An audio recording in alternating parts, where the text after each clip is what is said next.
Hello, welcome back to Refractions. I am your host, Stephen Mallon, and I am so excited that we have the executive director of AIPAD joining us with us. Lydia Melamed Johnson. I already butchered the middle name. I know it's going to choke on it a little bit, but Lydia, thank you so much for being here. Not a problem at all. You are not the first, and I know not the last to not quite know what to make of it. But yes, Lydia Melamed Johnson, and as you said, I'm the executive director of AIPAD. Thank you, Stephen, so much for having me. This has been a long time in coming. From a chance encounter on the stairs of last year of a quick, will you do this? Absolutely. Now I have to go do 100 other things. Email me and then maternity leave, but we made it happen. So I'm so glad we did. And that it's exactly that. It was I think you had poked in on a panel discussion. I think that Nick was on a panel talking about the hip hop show at the Yes. Photographica Museum, and you had just like said a quick hello, and it's like and then yeah, that's the stare chance intersect, and it's like Yes, hello. exactly. So But thank you for saying yes. we made it. I'm thrilled to do so. And the little anecdote I mentioned is that my husband and I bought our first television from B&H, and it's kind of been a part of my whole New York experience. So it's really fun to be on today with you. And I like our meet cute. I think it's cinematic. It's great. I love it. How long have you been in the city? Oh God, I'm gonna age myself a bit. 14 years. Okay. Yeah. I was in for over 20, so yeah, it's a good place. I guess I should say I'm really aging my television more so than myself. Right. So, getting back to what we're here for, can you tell us a little bit about your history with photography? Like, Sure, absolutely.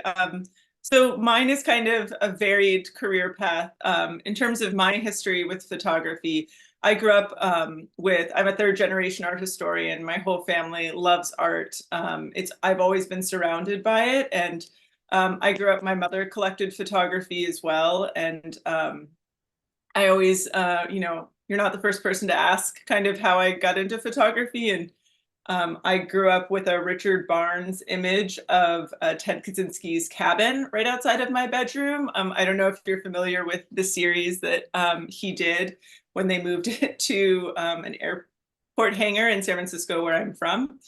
And so, it was maybe a darker beginning, but I loved the incredible power of that image and other artists that we had in the house. And so, it's something that continuously through my life I've collected. My husband and I collect as well. And so that's really where my love for it came from, and my knowledge of it. But I didn't begin working in the art world in photography. I studied Renaissance art history in college and ended up going to Florence and then coming back and working for an old masters gallery for 10 years. And that's another true, and remains a love of mine.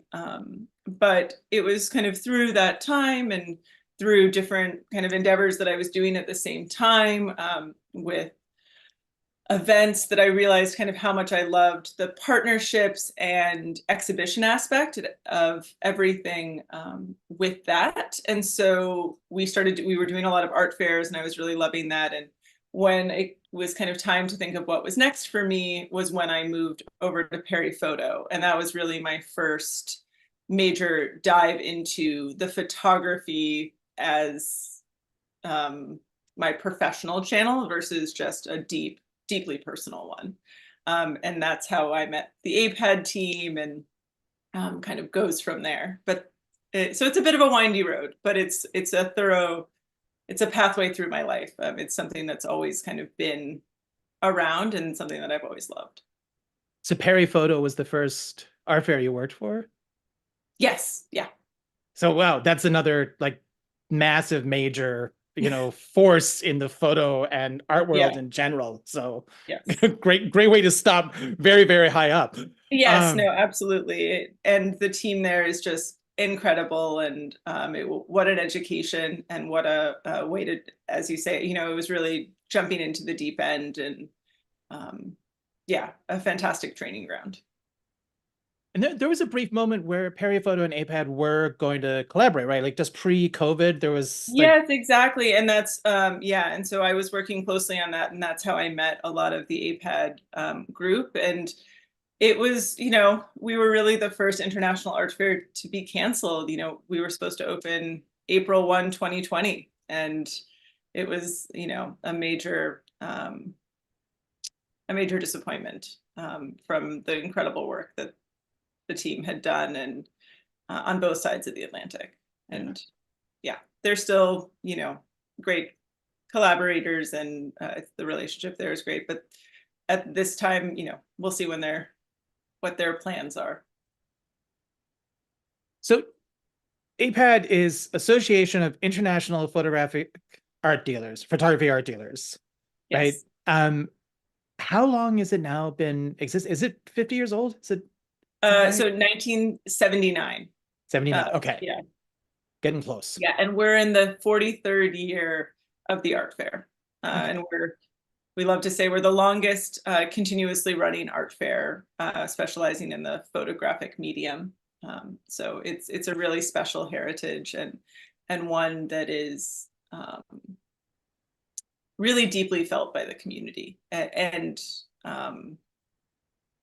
honored, I think, is a good word for it, by the community. It's one that I think when I encounter anyone in the photography world, and specifically, collectors or curators, and especially, of course, our membership, it's something that just brings a smile to everyone's face. They're like, oh, my first AIPAD show was in 1985, and I've been going every year since. Or, oh, I bought this fantastic thing from this gallery that year. And everybody kind of has an AIPAD memory, which is a really special thing to be a part of. Absolutely. It's definitely another top tier art fair. It's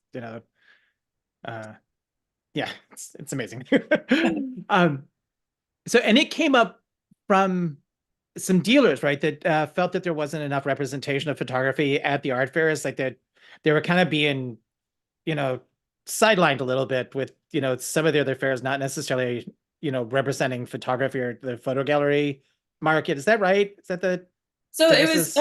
yeah, a group of dealers came together to put on their own art fair. And, it started, what I really love about kind of the story of AIPAD is that it's something that grew from its own internal demand. And it grew as its membership grew, not only in size, but also grew up. They were dealers that came together to start this fair. It started in, like a hotel, and then slowly got bigger and bigger and grander, and went to, again, like the Park Avenue Armory, and was able to really come into its own there, and then expand even farther to the piers. And then, like so many art fairs, even, and everyone, the pandemic obviously put a pause on that, and then kind of relaunching. And I think that was something that showed me, the deep ethos of this community, and its togetherness, and its sense of support for each other, is that when we relaunched, and in some, in the fact that it had scaled back down to kind of where it had been before the Armory in terms of how many dealers we could show, the fact that the support was there and the demand was there, and everybody was just so excited to see each other and be back together and be putting on these exhibitions. It really was my first experience being kind of within that, and seeing exactly what it means when they all walk through the door, and see each other. And so, those two fairs also, they were ready to grow again. And so, we're back at the Park Avenue Armory this year, and back to that kind of perfect scale for AIPAD. And obviously, I mean, the most incredible venue, I think, in the US, for an art fair at least. And this historic building for, what's really a fantastic presentation and exhibition of this membership. So yeah, that's what I love about the history of AIPAD is kind of the ebb and flow of growth and how the continuity is really in the membership itself and in the relationships they have with each other and with the organization. I'm also really excited that it's back at the Armory for all of those reasons, and also just logistical, because I'm not a fan of art fairs being on two floors. I just think in general to like find people and But how would stay. we have met then? You Oh, know, we that's wouldn't true. have There had wouldn't have been a staircase. our faded staircase. Yeah. Fair enough. Yes.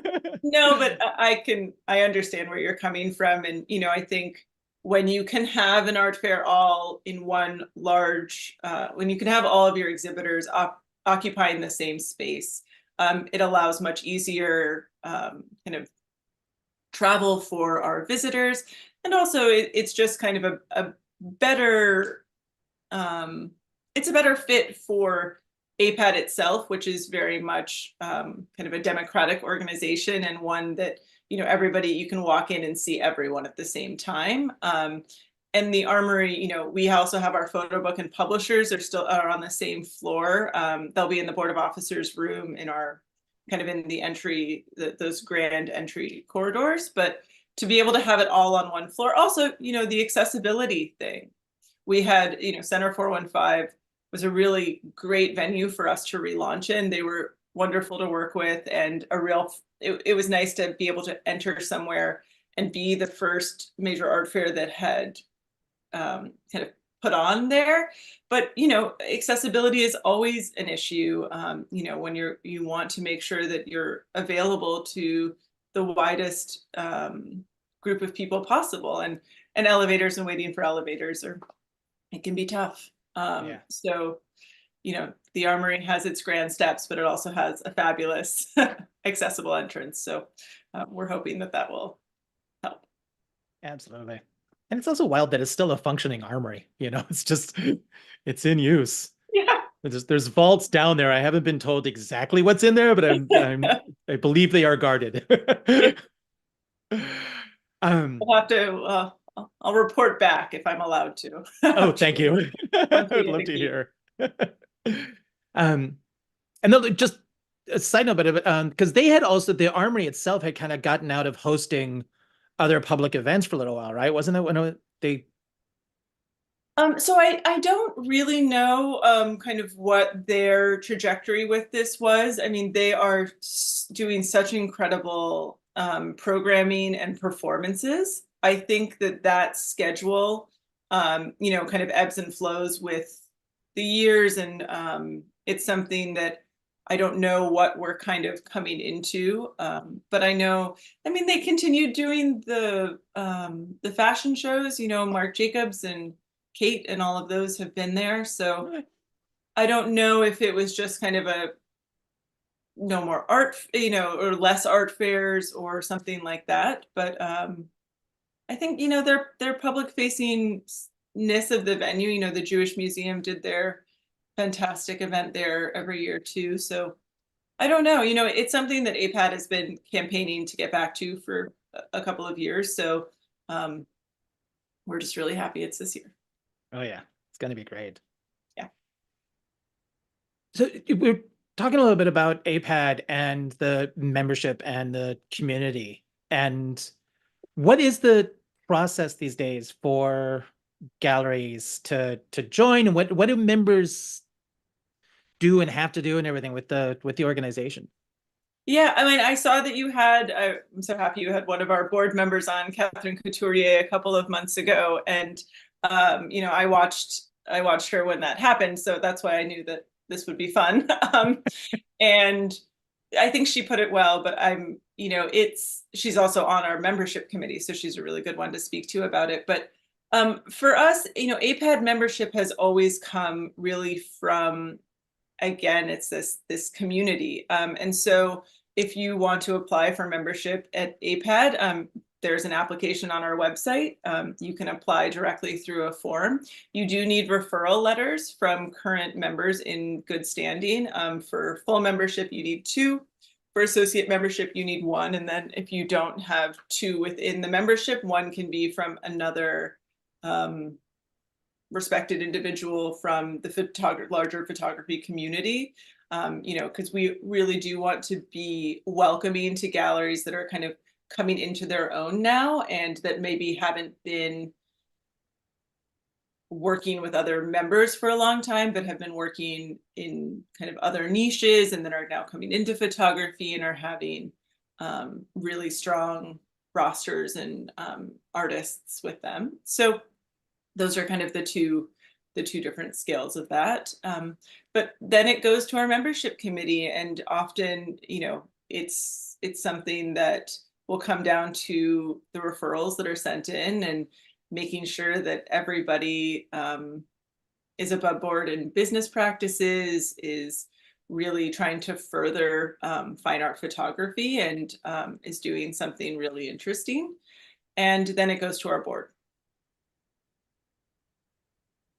So it's sounds like it's a pretty democratic process, right? Like, if you've been in the business and you're in good standing and people are not feeling, that you're, shady and schemy, one of the bad Yeah, guys. I mean, I think it often has to do with understanding your program, understanding what your perspective and viewpoint is on fine art photography, whether you're solely a photography gallery or you're a gallery that shows photographers amongst other things. It's really understand what is your perspective or angle on this, and does it align with the really high standards of AIPAD? I think it's something that our membership has worked diligently for decades now, upholding these standards. And so we're really excited to welcome new galleries that are going to be the future of that. And I find those conversations with younger galleries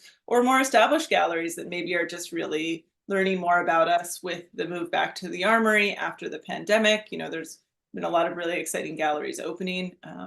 So those conversations are really fun. The community aspect of it really appeals to me, and Catherine did mention that. And thank you for watching. I'm happy to hear that. And so I always feel touched when I know that major people have watched some of these shows. I'm like, oh, cool.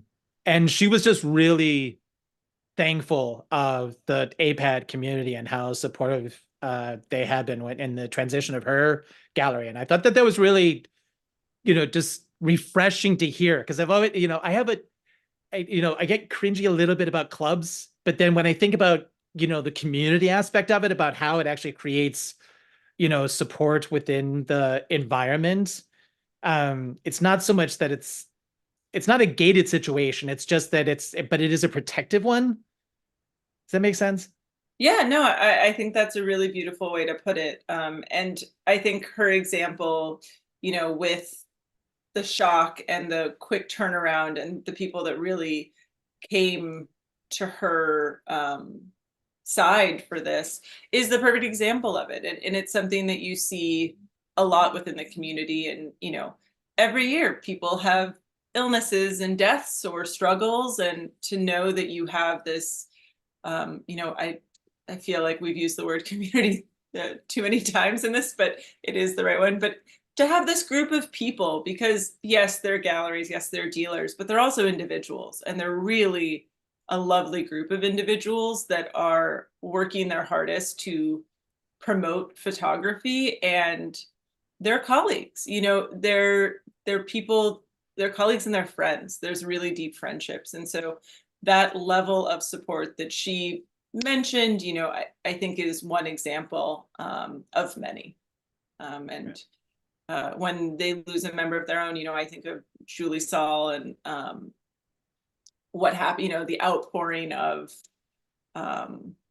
just love for members is really fantastic. And yeah, Definitely great to see, and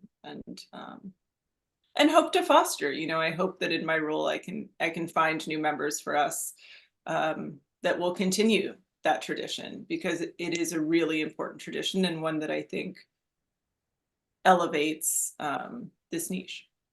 You just touched on one of my questions, which is like, what is the role? Like, what other than everything? Like, what are like some of the things Oh that fall gosh. under your jurisdiction as the executive director? Oh gosh, loaded question, loaded role. No, it is. It's everything. I have a really fantastic team, so I shouldn't say that it's everything.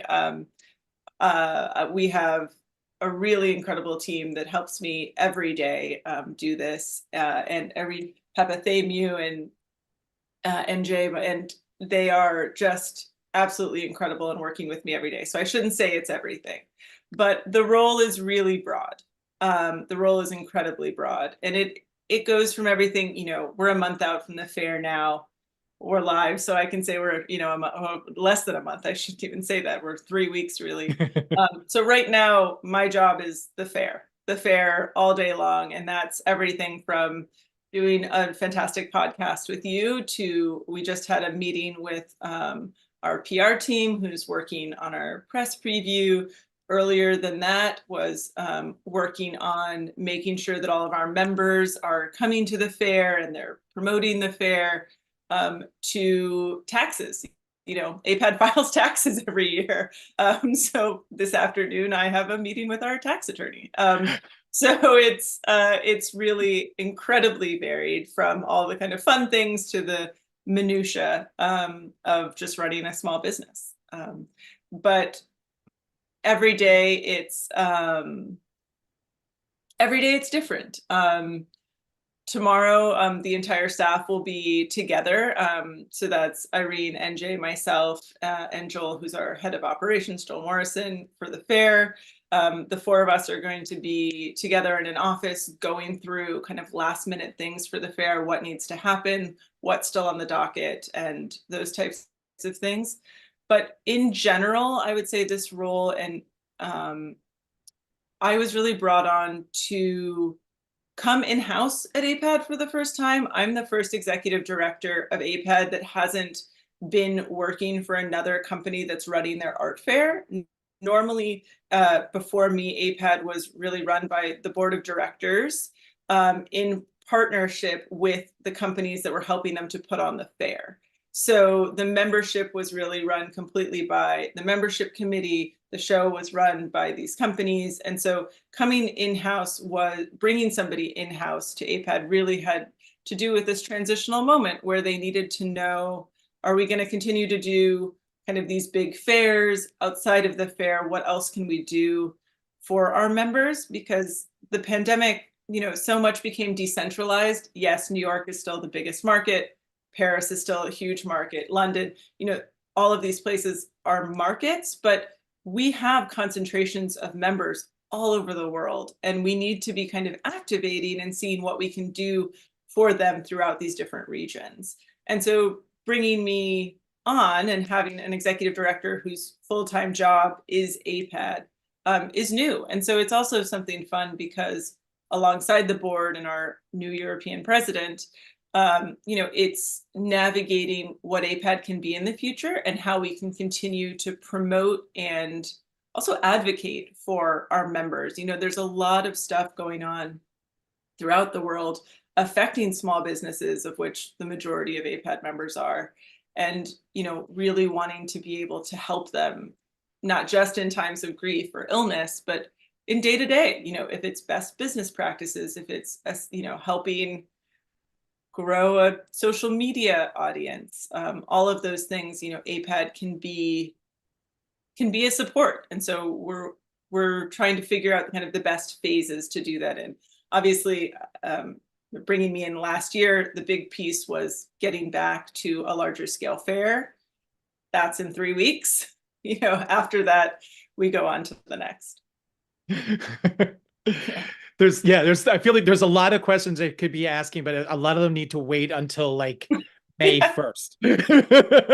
Exactly. I know. Thank you for having me on before the fair, but maybe it's another one we do in 6 months. I would love that. Let's plan on it. We can definitely talk about all the other future stuff while you're not dealing with 4x8 drywall and shipping issues. Oh yeah, and just making sure that every exhibitor badge has been submitted on time, and that we're not gonna forget a very important badge. it comes down, it's the printer, it's the USB cable, it's the power strip, it's the table, it's ink for the Yeah, printer, it's the no, paper, my job a lot of the time is very glamorous and it's very fun. And a lot of the time it's, making sure that we have enough paper for the printer on site because everybody forgot to print their price lists. So it can be really every piece of it. And yeah, I I love didn't even that. think about I that. like, I get bored easily. So I love that every day I wake up and I have a completely different docket. Staples run, B&H. Exactly. Don't forget to Yeah. get the pretzels for the staff. Uh, that's so great. You mentioned that you and your husband are also collectors. What do you collect? We collect kind of everything. We collect whatever we fall in love with. So we've got some great photography. I can shill the fair. We like to buy something every year at the fair. It's really special for something that I work on for so long, and he suffers through me working on for so long to kind of treat ourselves at the end of it. So last year we bought a Brooklyn artist, Nib Rosenberg from Gallery Hoog, and another piece, a larger piece from the Raefstein Gallery, who are new members of ours. And then the year before that, we purchased a small Paul Cupido that we love. And then I also stole the Richard Barnes Unabomber cabin from my mother, so that's in our kitchen. Um, You might not and want to. Is she going to listen? yeah, She exactly. might want it back. No, it was gifted. And then in terms of non-photography, Louis Fratino, a painter who's with Sycamore Jenkins, and Ruby Sky Styler, a work by her we just purchased this last year, which is a really fantastic work with paper and it's three-dimensional. Um, yeah, so it's kind of all over the place. And then Diverse. I have a small painting from my time at Robert Simon, which is um, a, a painting of Pom Pom Marie Antoinette's dog that I just fell in love with. It's super strange and weird, and I love it. So, it's kind of everything that we love. And I wouldn't say as of yet we have a collecting theme, but maybe It's we'll get. eclectic. It's eclectic. Perfect. Thank you. Exactly. Can't say the word community again, so I'm just going to say eclectic. Yeah, I like it. Get my thesaurus out. I should have. Other options for collect. I'll have them next time in the chat. I'll just put them Collective, up. the Yes. commune, the collective, the group. Yeah. Group I'm membership. guessing I'm going to do a lot of tours during the fair, so I should probably figure this out first. Are you going to be doing tours? Generally I end up walking around with certain people.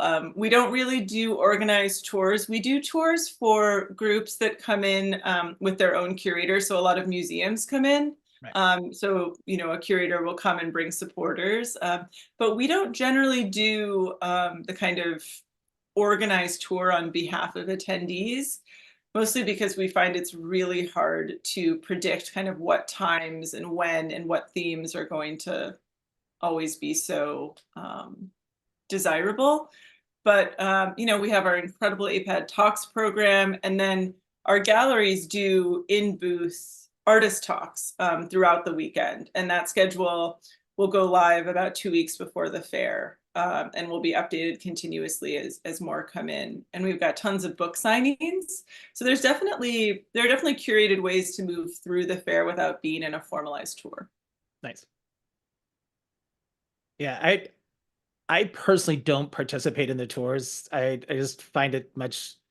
I don't like tours in general. Like I don't do tours when we're traveling. Like I never have a guide. I just want to be able to like find my own stuff in my own way and just see, who, what, where happens. So, I think maybe some people, and like you said, it's great when there's a curator that's bringing their board of, trustees or something, and they're coming through and introducing them to, some of the galleries that they've either worked with or are keeping an eye on. And, I think those are really nice moments for everybody involved. And then it doesn't feel, there's already a connection established, I think, Yeah. rather than potentially not being there that can, at the wrong moment, the wrong time, I think could, Yeah, I mean, I think it also, tours can be wonderful, and I think that they can be really helpful if they're kind of organized and advanced and you know exactly what people are interested in seeing and you can kind of create that moment for them.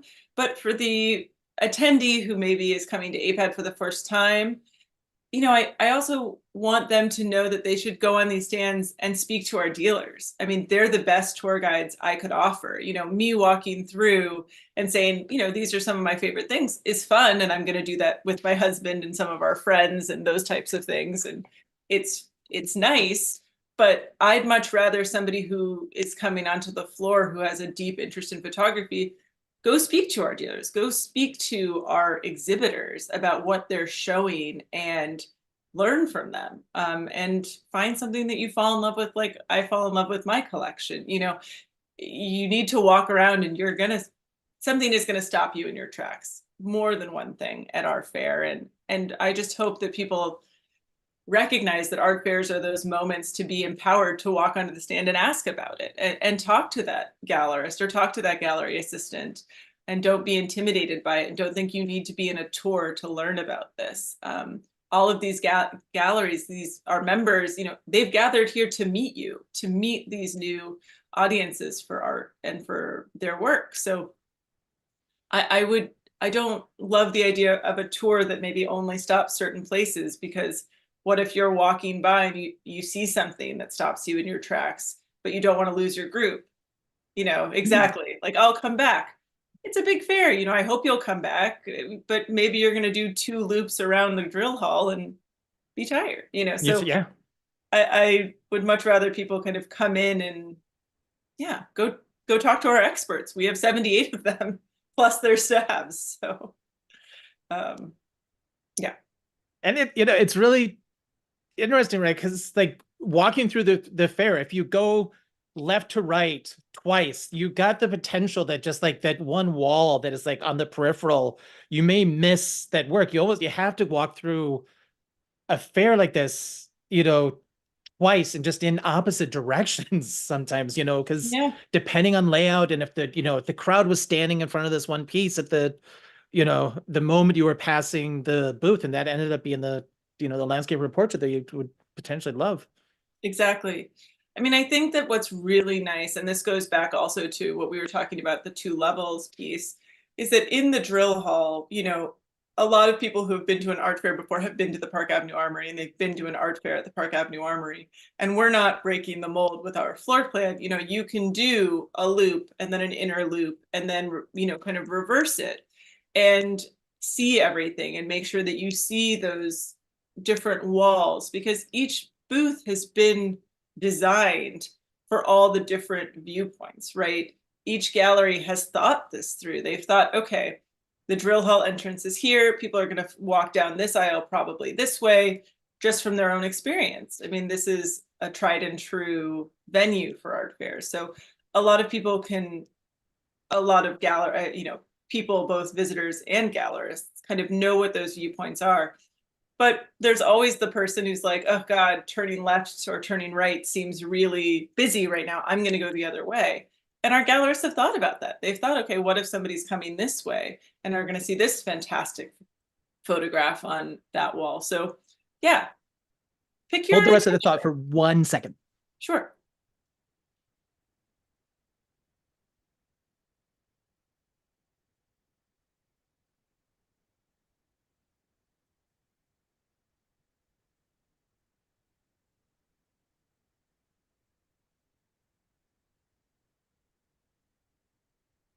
Sorry about that.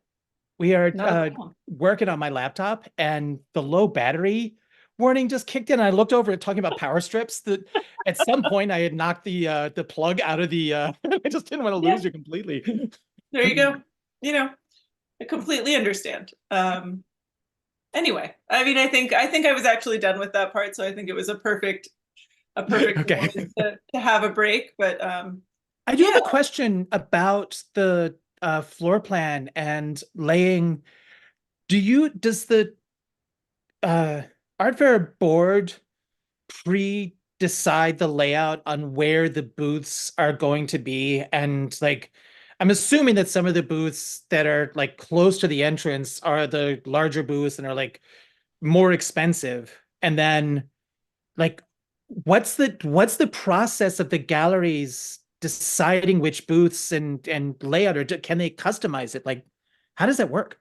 Yeah, so it really all depends on like booth size and fitting everyone in. So, we have booth sizes ranging from 12 by 10s to I think the largest is 24 by 24. So we have a fabulous architect and they kind of throw it all together and figure out ways that we can have great viewpoints from our central bar, from the cafe, from the front, and kind of making sure also that the flow works with different viewpoints. The armory is something that always has corners, so you need galleries that want to be in corners. That they want these kind of more room-like spaces versus ones that want like the most open. So it's incredibly complicated and takes many, many moons. And I'm just thrilled that we have a fabulous architect that can do it and can also, make changes. And then once the floor plan is done, every dealer, every exhibitor designs their own booth. So they can add walls, they can move walls, they can change the configuration of their booth. They have a floor, they have a footprint, let's say it's 12 by 20. What they do within that is completely up to them. Okay, so they can request we want storage in this corner, or in the center we need a door that's got a like, Exactly. Yeah. So security code or they build closets, they build shelves, they bring in, they rent or build furniture. Maybe they have one piece that needs to be completely enclosed in glass. One of our galleries has these really large standing screens. So, how is that going to be mounted? Last year, we had the first NFT in an AIPAD fair. That was on a frame TV that was like inset into the wall on a certain wall. So you have, I mean, every booth is different. And some will stay conventional and will be like the kind of room like space that you're used to seeing at art fairs, and some become almost labyrinths. I love the fact that you have an architect. It really makes sense that you have one. Like, it didn't So occur to me, yeah, but so it's different fairs work with it different ways. It's not the norm to do it. You have kind of fair planning companies that we work with, like the art fair company, who is where we rent our walls from and those pieces, and they are completely able to put together a floor plan for you. It's well within their remit. We've really enjoyed working with the architecture team. It's called Officina LA, and Adam Bandler and Jessica Bandler. They bring kind of a true stylistic element to it and a vision for it. And it's something that with these spaces that we've been in, especially when we were at Center 415, that was not a perfect grid, right? We needed to kind of, how could we utilize the different spaces? They helped come up with the monumental exhibition we did last year, putting large scale photography kind of on these walls that weren't being used for booths. And it brings a real direction to kind of how the fair looks. And I think that it is that the cohesion that they bring really helps to make the photography shine. So it's been a really fun piece to work with them. And this year they did a whole design piece on a design element in our branding that are taken from the wallpapers, the old wallpapers of the armory that they've modernized and refreshed. And so we really wanted to echo the importance of this venue. Yeah. that's awesome. I like that. It's so great that you've embraced it. I can't wait to see what the wallpaper is. Yeah, it's very cool. You mentioned this ties into one of the questions. You mentioned the NFT, and I was curious, like, how many people are going to be showing digital art, and how APAD is moving forward, and how you feel like the market is for the collection of digital work right now.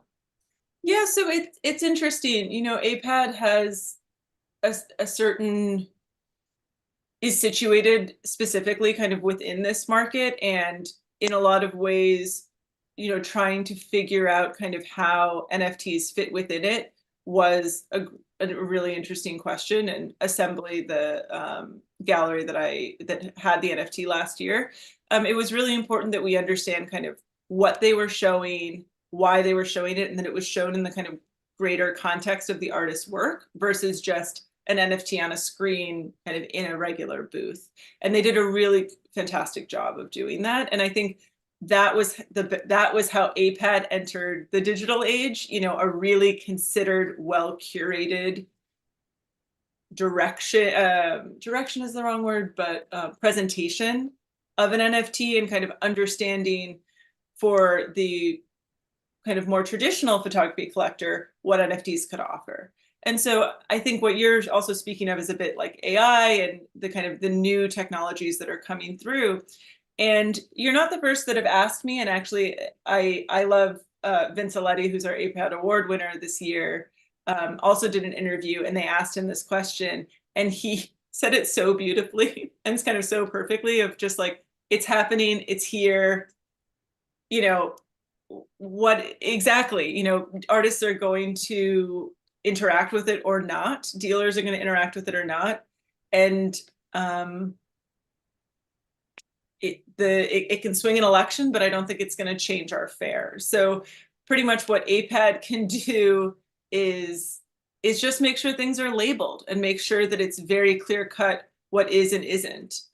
You know, Catherine is showing some AI, what's the word, interacted pieces, and it's gonna be a discussion about them, right? Like, it's not just, she's not just putting these up and saying like nothing about it. It's going to be something that is discussed at length within her labeling, and is labeled those pieces, and then she as the dealer and as the educated person about it will be able to kind of discuss it with anybody who's interested. And I think that that's all AIPAD can do. And I also, specifically with AI, you know, more so than other pieces, and I don't know if that's what you were really getting at, but AI can be so helpful for artists with accessibility issues. And I think that the our attempt to kind of censor it in any way would be really problematic, because maybe there's an artist who needs these tools to further their own practice. And if we kind of say, well, AI is not something or is something, and try to categorize it, I think that we're stepping into dangerous waters that are not our place. I think that's really well said, is that, you know, it's a tool, and it is And up it can be an to, artistic tool or it can be a necessary tool, right? And either way, it's really not for us to say. yeah, I mean, spray paint is paint, you know, you may not, you know, like how it looks, and you may not want it on your building, but there have been absolutely amazing work made with spray paint.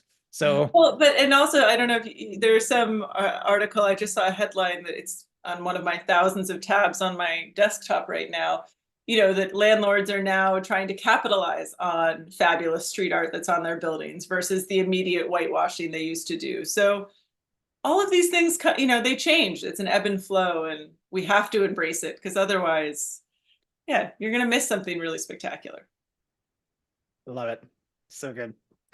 What are some, I mean, it sounds like in general, like at APAD as a fair, and you as the executive director, you're not really involved with like any like curatorial decisions No, of what's being shown, right? It's not no, that it's like a theme based, like no, that's you up to the know, galleries. yeah, APAD curates its fair by its membership. You know, I call us like a semi-vetted fair because we've vetted our membership, right? So it's something that, you know, we're not doing a day of that, but we're curating it because we trust that our galleries are bringing really spectacular work, because that's why they're members of APAD.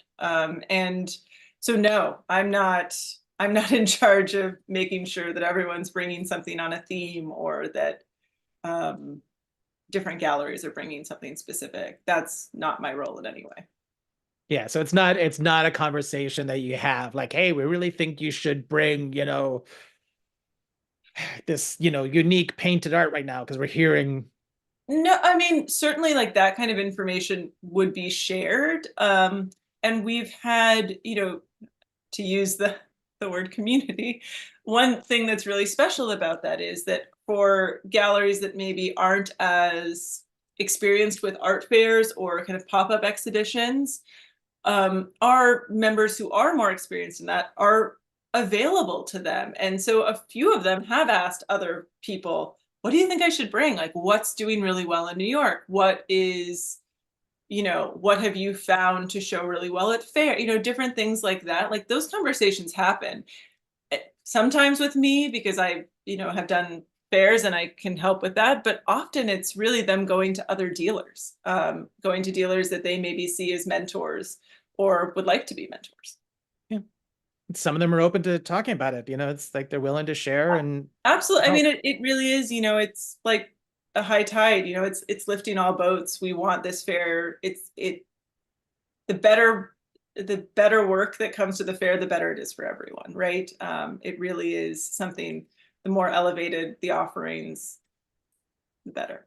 So I have yet to hear of, I think it would really go against the ethos of AIPAD if somebody's saying, oh yeah, I reached out to them and they shut me down. I think everybody who I've heard or I've attempted to kind of connect across dealers that I think would either get along really well or would be a really good mentor-mentee relationship, or something that someone who has kind of experience within that realm of photography that the other gallery is showing, have all been really receptive on both sides,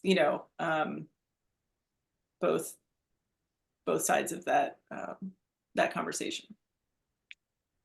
At the end of the fair, do the galleries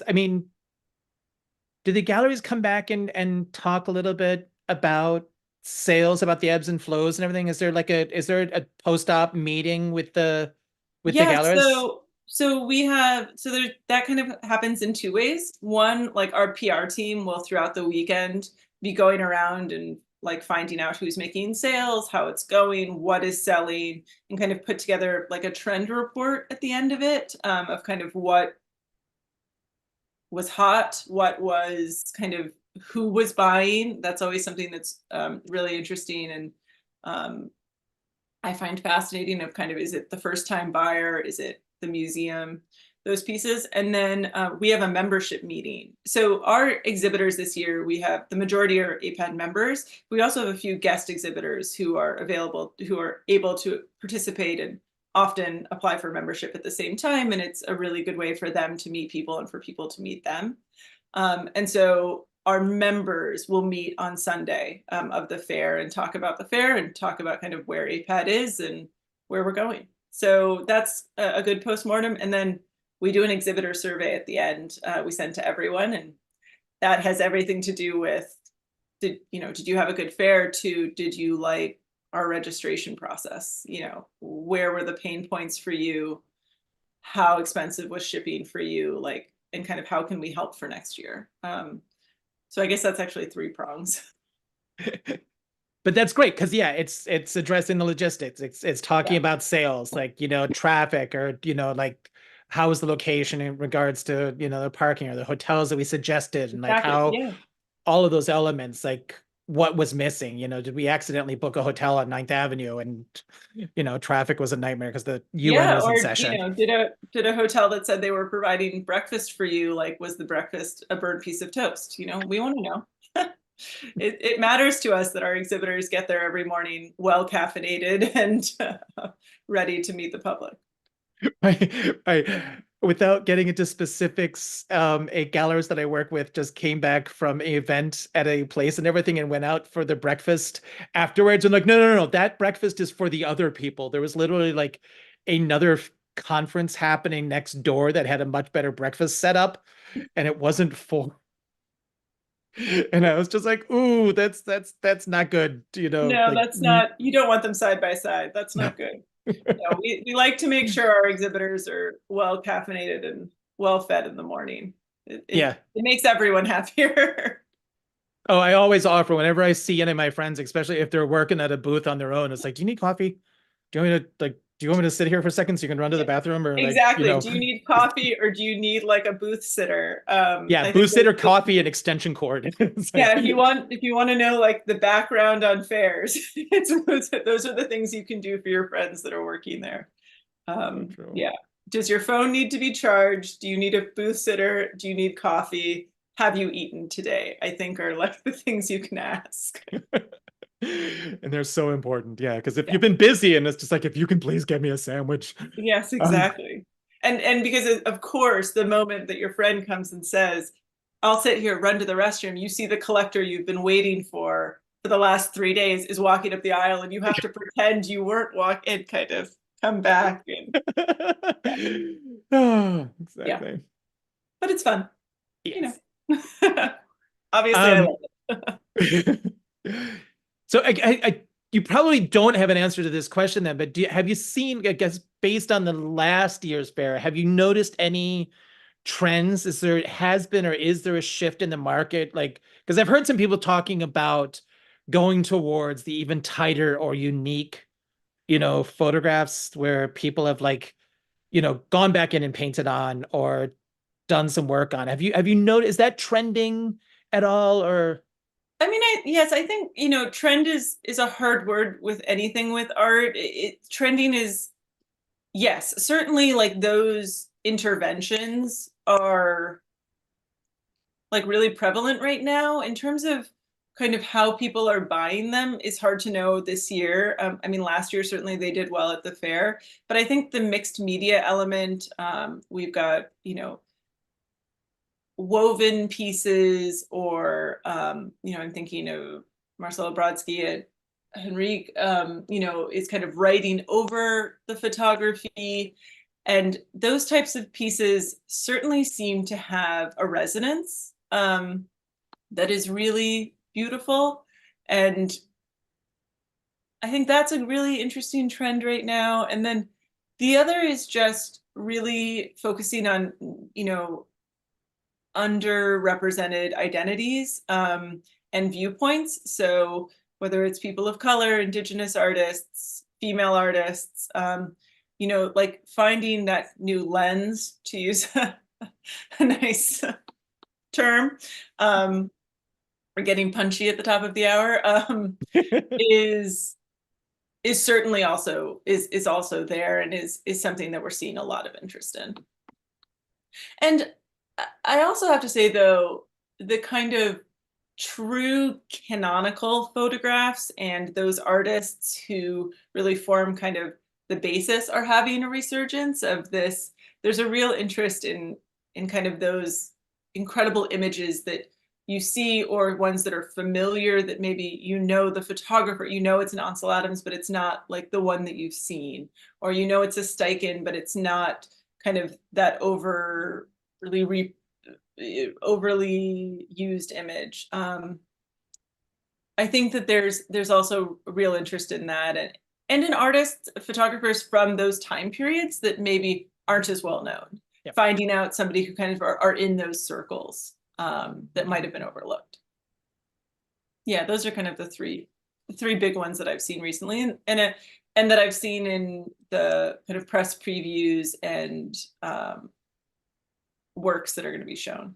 That there's really strong showings in those coming. I have one last question. We've been going and it's been fantastic. And there's one last question that I really want to get to. When I talk to photographers and I lecture about this, is that I tell photographers just to understand also like the pressure for gallerists and everything when they're at these fairs, because it's a very expensive, uh, you know, marketing venture and everything. And so there's a lot of, they have to put a lot of energy into selling what's up on the walls and financial investment. Yeah, exactly. And so I always tell, don't, walk in with your portfolio. Don't ever, try to like be showing this as like your work in the middle of their booth. But I do think it's really important for photographers to go to these fairs just to get, comfortable in the environment, get comfortable talking to the people without taking up too much time. Don't ever, interrupt the conversation, but, if they have a moment and they're not in the middle of an email, text message, talking to somebody, running to the, get the coffee, Yeah. it is good sometimes just to say hello, that you're an admirer of, their programming. Um, what are some of the things that you think that photographers can and shouldn't do at the fairs? I think that you're giving really good advice. I think that the worst thing that can happen is a gallerist is finally talking to that collector that they've been waiting the 2 days to come, who specifically asked for a picture to come, and then a really eager artist who means so well comes in and is like, "Can I show you my portfolio?" It's also not good for the artist, because even if that collector says, "I'll call you later," and walks off, and you get that gallerist's attention, you haven't started that interaction well. That is not going to be a good first step for your relationship with that gallerist. Don't go on VIP day. Don't go during these kind of like high traffic moments. I don't think there's anything wrong with going up and saying, "Hello, I am so and so. I'm a photographer. I would love for you to look at my work. What is your submission policy?" Every single one of these galleries has a submission policy. It's normally on their website. It's whether they take them. If they do, they have a protocol. And so going up and saying hello in a quiet moment, "Hello, my name is, I'm going to be submitting my portfolio. Your stand looks beautiful. Just really wanted to be able to put a face to the name when you see my work. Would love to have the chance to discuss it with you at a future date. Good luck with the fair." I think that like that is a beautiful interaction, and one that, our gallerists love photographers, but, in the middle of a very big financial investment for them, when you think of what they've put into this, um, they're trying to work on behalf of fellow photographers and get their work in the hand of collectors. So think about how you would want them to be acting when your work is on their walls. And it's not talking to another photographer. It's talking to the curator that just walked by. So I think if you have that in mind, you'll comport yourself beautifully. You'll have a great first impression. You'll take a business card, and they'll remember that you respected their time, and you respected what they're trying to accomplish that weekend. So well said. Awesome. So, thank you so much. So if you can just tell everybody, because I don't have it exactly memorized, what are the Yes, opening please dates? join us. We are going to be, we're at the Park Avenue Armory at the end of April. Our general admission days are April 26th, 27th, and 28th, Friday, Saturday, Sunday. You can find us at AIPAD, AIPAD.com/show. You'll find our exhibitors. You'll find our fabulous publishers and partners, exhibitors who are also coming. We didn't even get to talk about this, but we finally have Photo Book back in AIPAD. We haven't had space the last 2 years, so we're thrilled to welcome them back. And yeah, join us. It's gonna be a really spectacular show. I'm in the weeds of badges at the moment, but when I look, at the bigger picture, I just really can't wait to welcome everyone. And AIPAD's back where it belongs.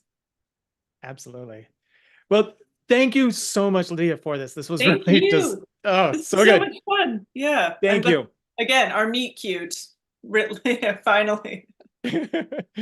I'm glad it all worked. So thank you everybody for joining. Thank you to the B&H team for taking care of us on the back end, and everyone at AIPAD that also helped make this happen. To all your staff, thank you so much for just getting the timing worked out. And Lydia, I'll see you at the fair in a few weeks. A few short weeks. Thank you so much for having me. This was great. All right. Thank you, everybody.